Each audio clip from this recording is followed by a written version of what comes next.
Então, bem-vindos a estes encontros. A ideia destes encontros é, dado que nós suspendemos as atividades presenciais, muitas vezes quando nós fazemos, não sei, um encontro, uma conferência ou falamos de um assunto, uma parte muito importante é a parte em que nós podemos esclarecer algumas dúvidas, dado que estes são assuntos que especialmente no começo, é muito difícil ter presente todos os vários aspectos, as implicações. Portanto, nós pensamos que uma ideia interessante podia ser aquela de fornecer um lugar, um encontro, um período de tempo onde nós podemos simplesmente responder às vossas perguntas. Portanto, qualquer pergunta relativa aos assuntos da filosofia ou da espiritualidade em geral, vocês simplesmente podem escrever a pergunta como comentário num post no comunicado do nosso grupo de Facebook ou também enviar uma mensagem no WhatsApp. Mas seria melhor escrever diretamente como comentário no grupo de Facebook. E nós, pouco a pouco, vamos responder a todas as perguntas. Já tivemos 3 perguntas, todas muito interessantes. Vamos esclarecer todas as 3, mas não todas hoje. Hoje vamos falar da pergunta de Maria Rosário, que perguntou: queridos amigos, no caderno As Bases da Astrologia Iniciática Pessoal, ou seja, ela está a falar deste caderno. Nós temos vários cadernos de arqueosofia que falam de vários assuntos da arqueosofia. E há um caderno que fala mesmo das bases da astrologia iniciática pessoal. E é este caderno que a Rosário está a falar. De fato, ela está no curso de astrologia, se eu não errar.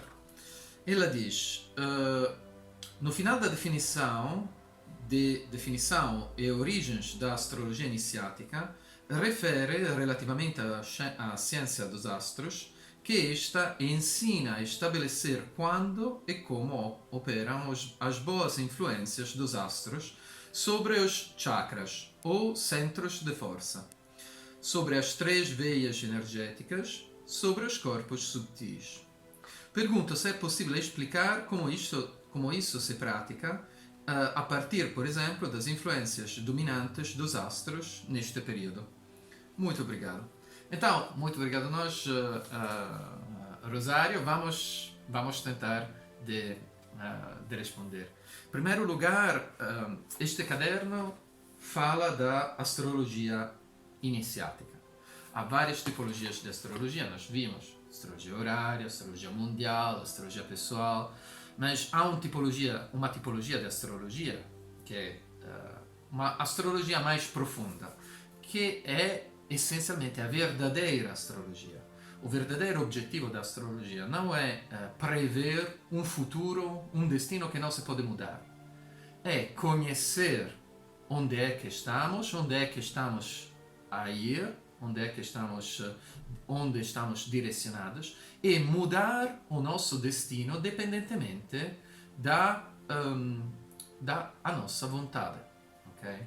Porque há 2 realidades que são superiores às forças dos astros: a vontade do homem e a vontade de Deus.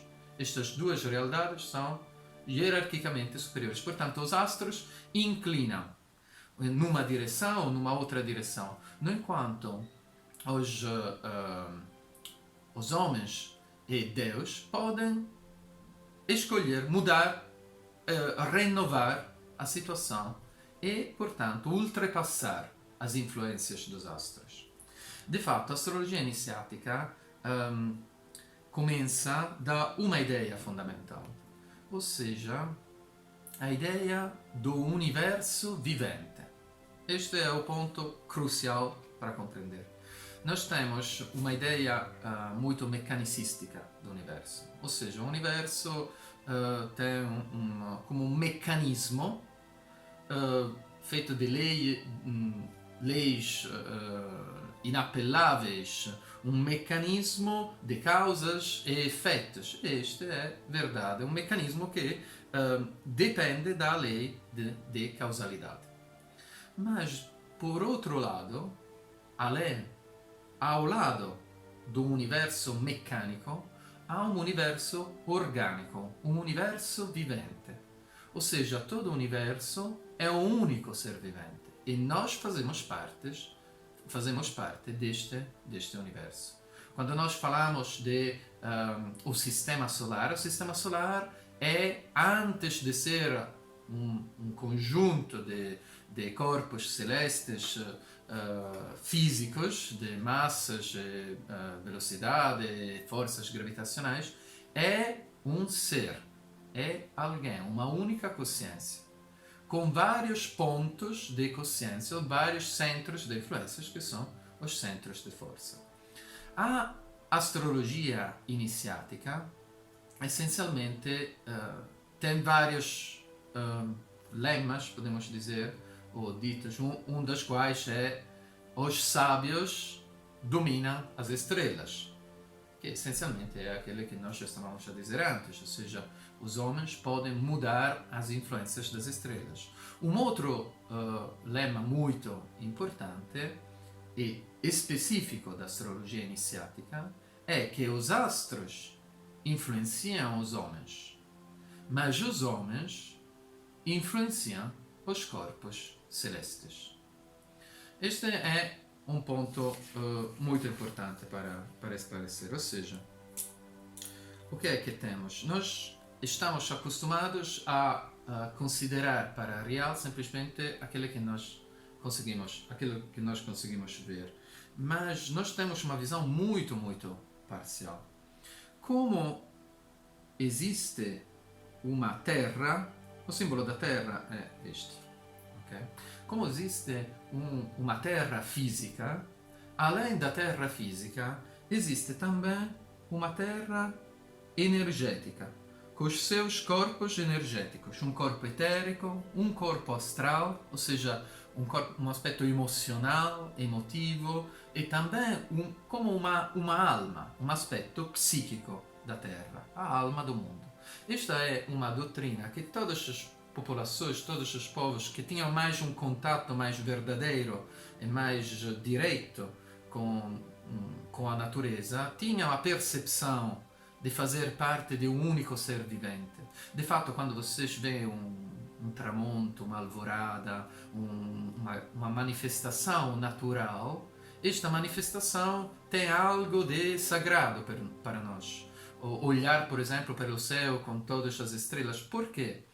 Tem algo de sagrado porque nos lembra de fazer parte de um único ser vivente, que somos partes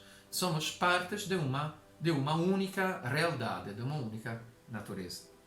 Então, se nós pensarmos na Terra, a Terra tem um corpo físico dado da uma massa enorme, um corpo físico de 6.000, com um rádio de 6.000 quilômetros, uma massa imensa, mas também um aspecto energético e também um aspecto espiritual. A mesma coisa acontece, por exemplo, com os outros astros, com os outros planetas. Por exemplo, e mais do que tudo, com o Sol. Por exemplo, o Sol, este é o símbolo do Sol, o Sol físico é um astro, uma estrela, mas este é o corpo físico do Sol. Também há um aspecto energético. Portanto, temos o corpo do Sol, que, por exemplo, na tradição, o corpo do Sol, por exemplo, na tradição egípcia, o corpo do Sol era chamado de Aton. Okay? Era escrito assim, Aton. Representava o corpo físico, vamos dizer o corpo, mais do que o corpo físico, o corpo do Sol. Atrás do corpo do Sol, o corpo físico, o corpo celeste, é o símbolo visível de um centro invisível de influência, okay? Dado pelo espírito do Sol. O espírito do Sol, que os antigos egípcios indicavam como ouro. Ouro. Neste espírito do Sol, neste aspecto energético, manifesta-se um espírito cósmico, que a tradição hebraica chama de Micael, um arcanjo, okay? Que neste arcanjo, nesta inteligência celeste, manifesta-se o verbo divino, Ra. Portanto, há uma distinção fundamental na teologia egípcia como na astrologia esotérica, que deriva essencialmente dos conhecimentos egípcios, entre o corpo celeste, que representa o corpo físico, com todos os corpos energéticos, com tudo, e o espírito que está atrás, entre Atom e Ra, o espírito do Sol, que é o verbo. Ok?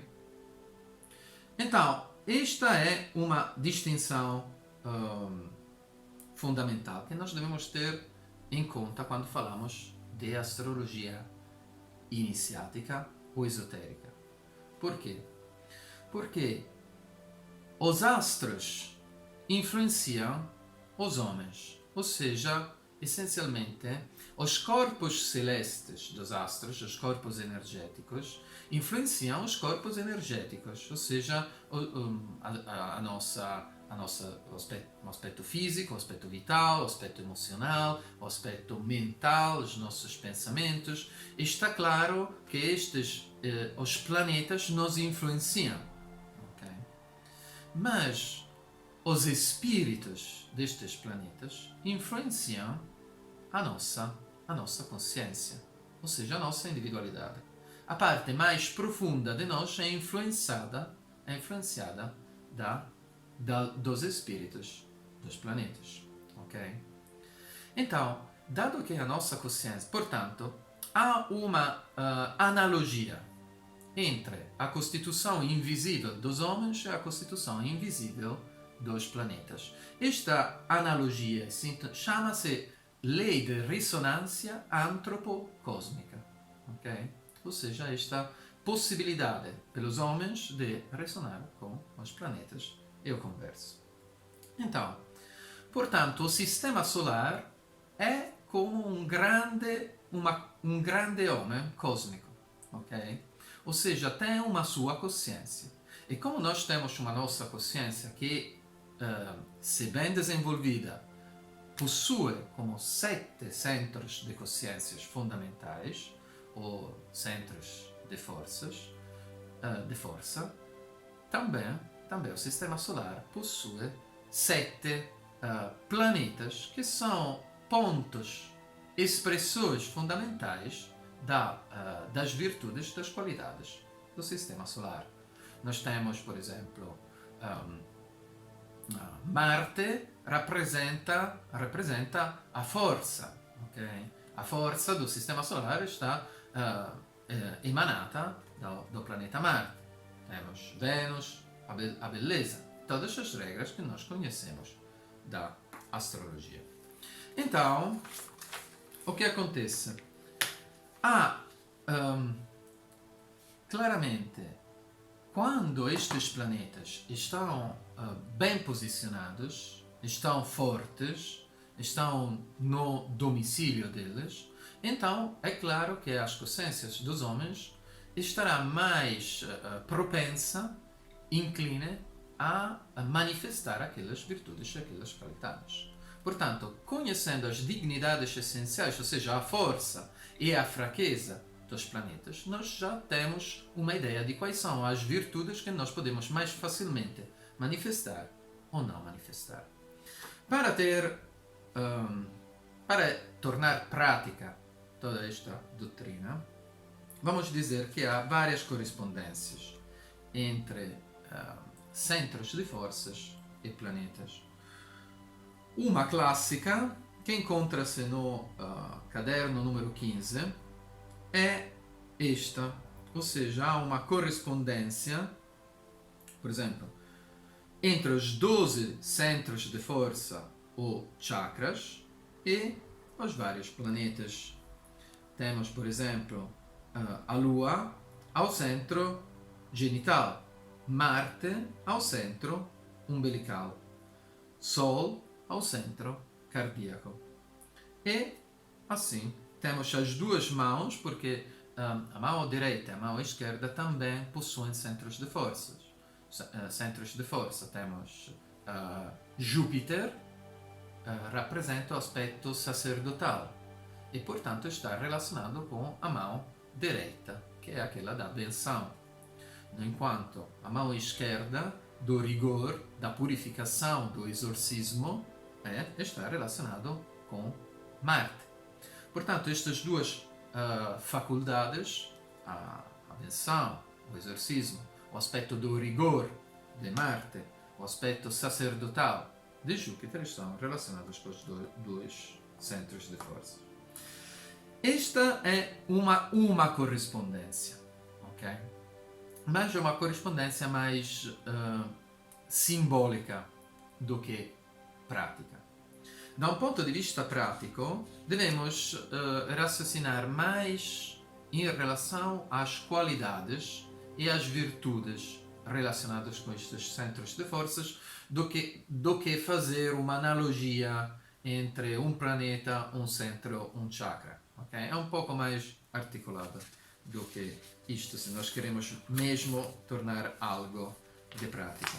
E estas correspondências entre as faculdades e os planetas, as correspondências astrológicas entre configurações planetárias e o desenvolvimento dos centros de força é um assunto que é falado detalhadamente nas últimas páginas de Técnicas de Despertar Iniciático.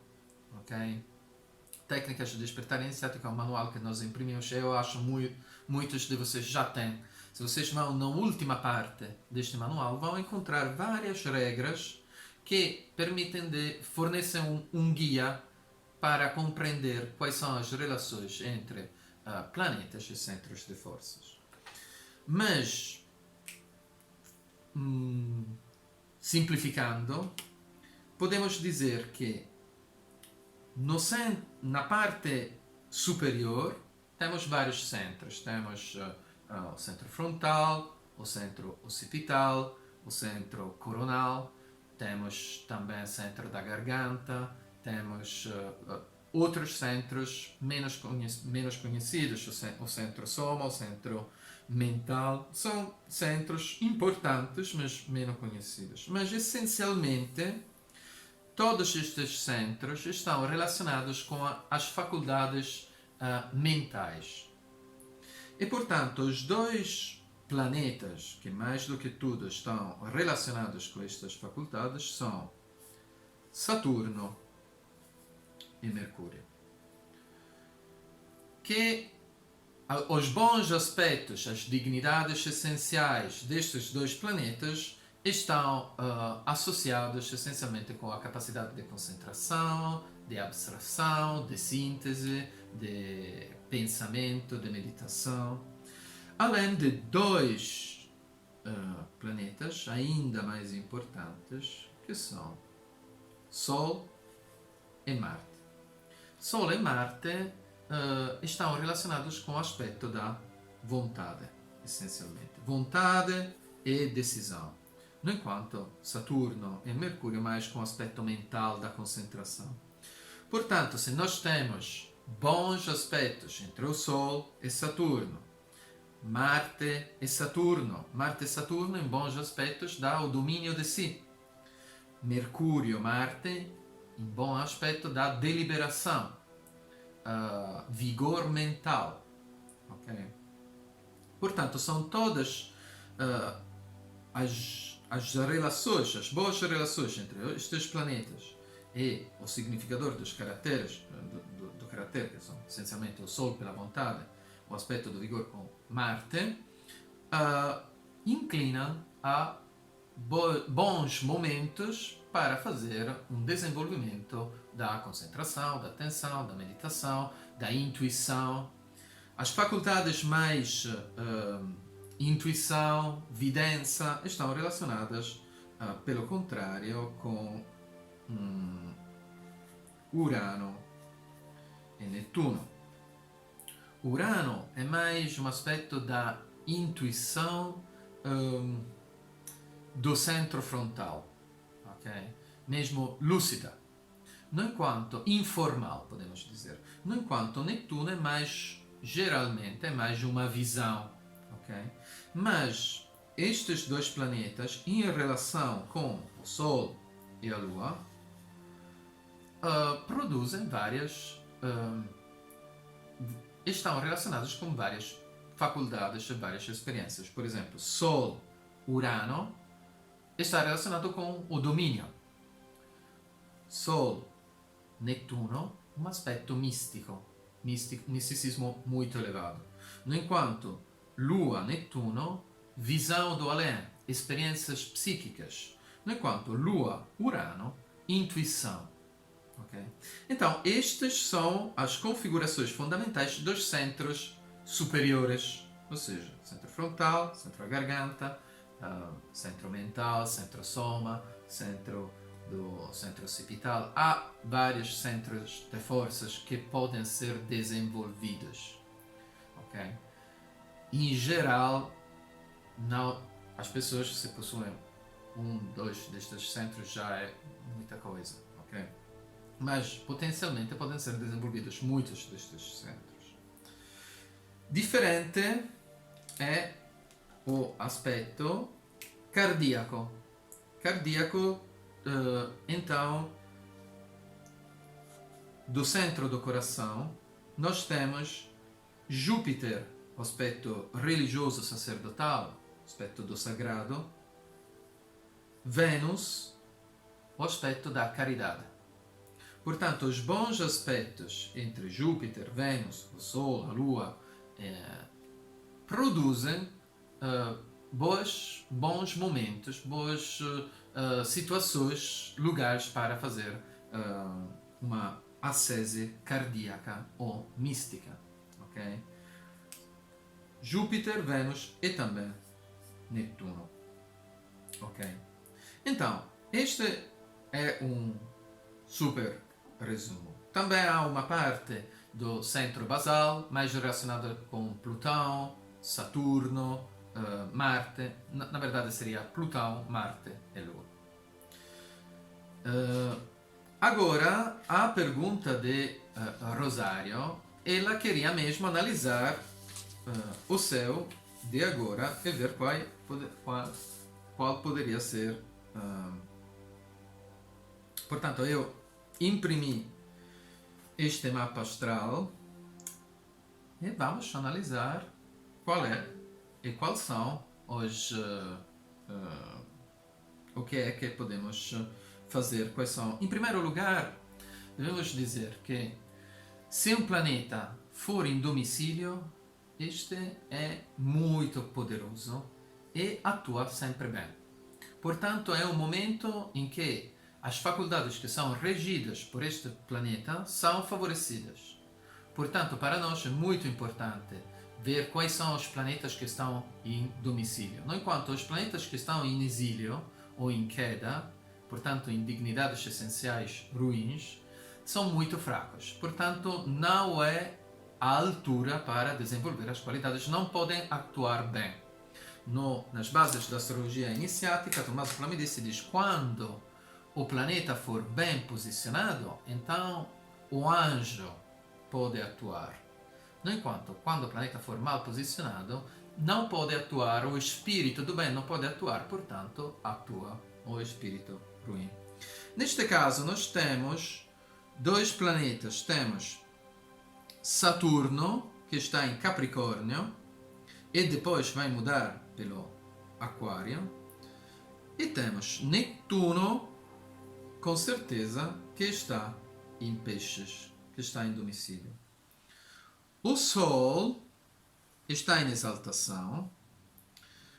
Urano, infelizmente, está em exílio, portanto, embora seja conjunto com a Lua, não é um ótimo.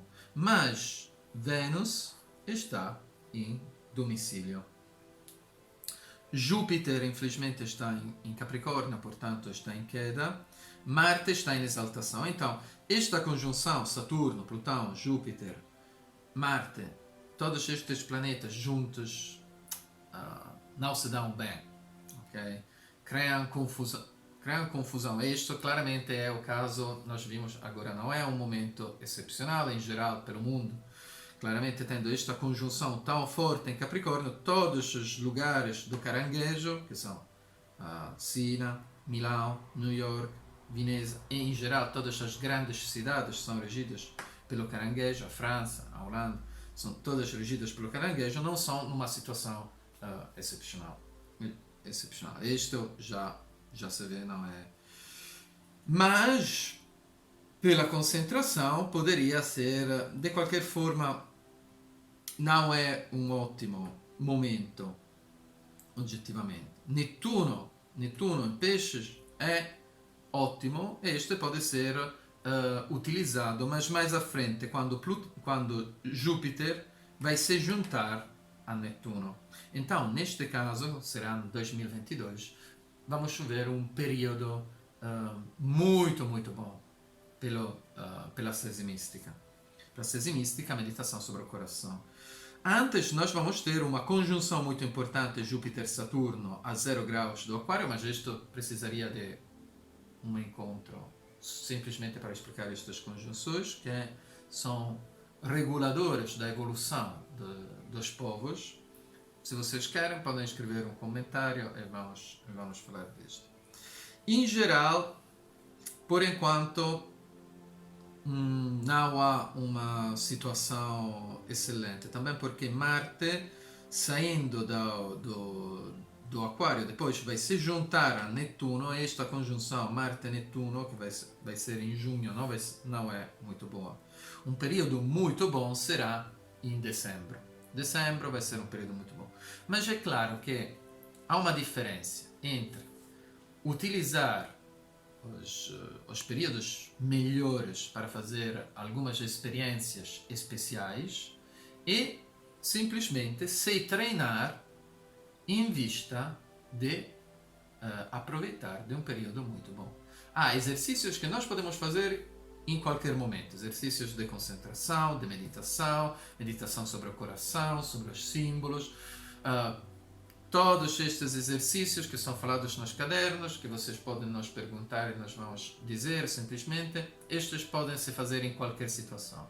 É claro que se vocês querem alcançar um estado especial, fazer uma experiência especial, é necessário escolher, é melhor, não é necessário, mas é melhor escolher um período bom para que tudo seja conforme, bom de um ponto de vista geral, mas também bom de um ponto de vista pessoal, porque cada um tem o seu mapa astral e alguns períodos podem ser muito bons para nós, e nós, se nós conhecermos a astrologia iniciática, estes períodos vão se manifestar. Se não estamos preparados, simplesmente vai ser um momento em que nós temos uma intuição, uma inspiração e vai acabar lá. No enquanto, é necessário aproveitar das ocasiões que o céu nos dá. Eu espero de ter respondido à tua pergunta. Se tiver uma outra pergunta ou queres que eu explique melhor algumas coisas, está bem-vinda. Escreve no comentário deste vídeo ou também no comentário do post no grupo de Facebook. Vocês estão convidados a escrever mais perguntas que vocês podem ou querem. Próxima vez vamos responder a pergunta de Margarida e depois a pergunta da Vera. Ok? Até já!